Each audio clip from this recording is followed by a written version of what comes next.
Merhabalar sevgili izleyenlerim. Bugün küçük, büyük, herkesin sevdiği çok lezzetli, Türk mutfağının çok sevilen tariflerinden pide tarifi sizlerle paylaşacağım.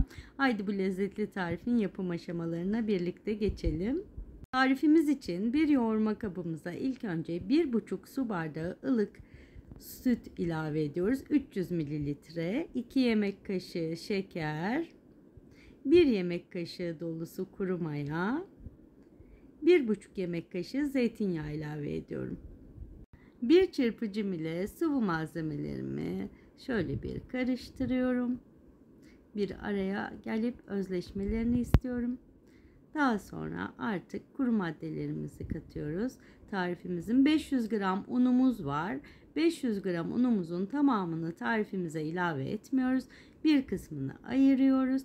Üzerine 2 çay kaşığı tuz ilave ediyoruz ve spatulamız ile una ihtiyacı tarifimizin olup olmadığını kontrol ederek gerekli miktarda un ilave ediyoruz.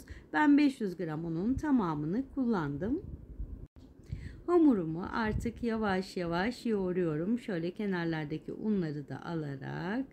Çok yumuşak bir hamur olmayacak, çok sert bir hamur da olmayacak. Yavaş yavaş artık hamurumuz toparlandı, kıvamını aldı. Sizlere de şöyle hamurumuzun kıvamını göstereyim. Hamurumu tezgahıma alıyorum. Üzerine hamurumuzu yoğurduğumuz kabımızı kapatarak en az 40 dakika hamurumuzu oda sıcaklığında dinlendiriyorum. Hamurumuz mayalandı, 2 katına çıktı.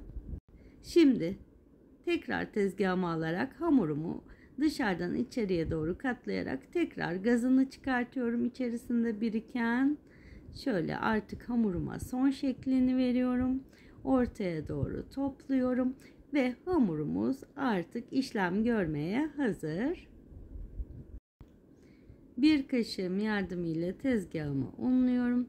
Hamuruma artık son şeklini veriyorum. Avucumun içine alarak yuvarlıyorum.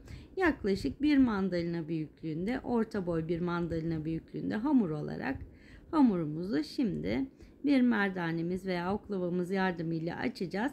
Bunun için üzerine de biraz un serperek merdanem ile hamurumu pide şeklinde uzun bir şekilde açacağım.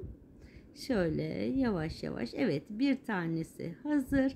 Merdanem ile artık son şeklini veriyorum. Hazırladığım pide hamurumun kenarlarına kaşar koyuyorum. Pideme gerçekten çok lezzet veriyor. İsterseniz koymaya da bilirsiniz.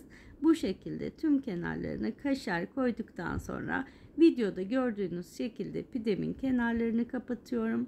Ve pide hamuruma artık son şeklini veriyorum. Bu taraftan da şu şekilde kenarlarını içe doğru katlıyorum. En son uçlarını kapatacağım. Şöyle kenarlarını kaplıyorum. Uçlarından kapatıyorum hamurumu.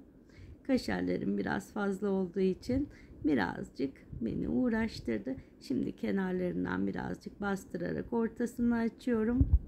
Artık pide hamurumun ortasına istediğim içi koyabilirim. Ben kıymalı bir iç hazırlamıştım. Malzeme listesi açıklamalar bölümünde olacak. Şöyle kıymalı harcımı ortasına koydum. Üzerine tekrar kaşar rendesi serpiyorum. Ve isteğe bağlı olarak ortasına bir tane de yumurta sarısı ilave edebilirsiniz. Hem görsel hem lezzet olarak çok yakışıyor. Şimdi pidemin kenarlarına yumurta sarısı sürüyorum. Bu da isteğe bağlı. İsterseniz sürmeyebilirsiniz ama ben bu görüntüyü pideme çok yakıştırıyorum ve pidemin tüm kenarlarına yumurta sarısı sürüyorum. Ben pidemin kenarlarına yumurta sarısını sürerken siz de kanalıma abone olup bildirim zilini açarsanız bir sonraki lezzetli tarifte de görüşmüş oluruz. Şimdi artık yumurtamızın sarısını sürdük. Kenarına yine isteğe bağlı olarak susam, çörek otu serpebilirsiniz. Ben pideye susamı çok yakıştırıyorum ve pidemin kenarlarına susam serpiştiriyorum. Artık pidelerimiz, kıymalılar hazır. Şimdi peynirli pide yapmak istiyorum. Peynirli pidemin iç harcını hazırlayalım. 250 gram beyaz peynirim var. İçerisine 2 yumurta ilave ediyorum. Bir kase kaşar peynirim var. Kaşar peynirimi ilave ediyorum. İnce kıyılmış maydanozumu ilave ediyorum. Bir çatalım yardımı ile peynirli pide içimi de karıştırarak hazırlıyorum. Peynirli pide içi gerçekten bu şekilde çok lezzetli oluyor. Hazırladığım hamurumun içerisine şimdi peynirli harcımı dolduracağım. Peynirli harcı tepside doldurmanızı tavsiye ederim. Bu şekilde çok daha pratik oluyor. Peynirli harç biraz sıvı malzeme olduğu için aktarırken zorluk yaşanabiliyor. O yüzden ben daha sıvı harçlarımı böyle tepside doldurmayı tercih ediyorum hamurumu hazırladıktan sonra. Bu arada patatesli pide de yapabilirsiniz. Kaşarlı sucuklu da yapabilirsiniz. Tercih sizin. Peynirli pidemin kenarına da yumurta sarımı sürüyorum. İsteğe bağlı olarak yine susam ve çörek otu serpebiliriz. Şöyle kenarlarına iyice gelecek şekilde yumurta sarımızı sürüyoruz. Artık yavaş yavaş pidelerimiz fırına gitmeye hazır. Hazırlanan pidelerimi 190 derece önceden ısıtılmış fırında kızarana kadar pişiriyorum. Şimdi günün en lezzetli anı, tadım zamanı. Bir tane kıymalı pidemizi şöyle dilimleyelim. Yumuşaklığını, dokusunun güzelliğini kameralardan da görüyorsunuzdur sanırım. Bir tane de peynirli pidemizi şöyle size göstermek istedim. Yapan, deneyen herkese afiyet olsun. Sevgiyle kalın, hoşça kalın. Bir sonraki lezzetli tarifte görüşmek üzere.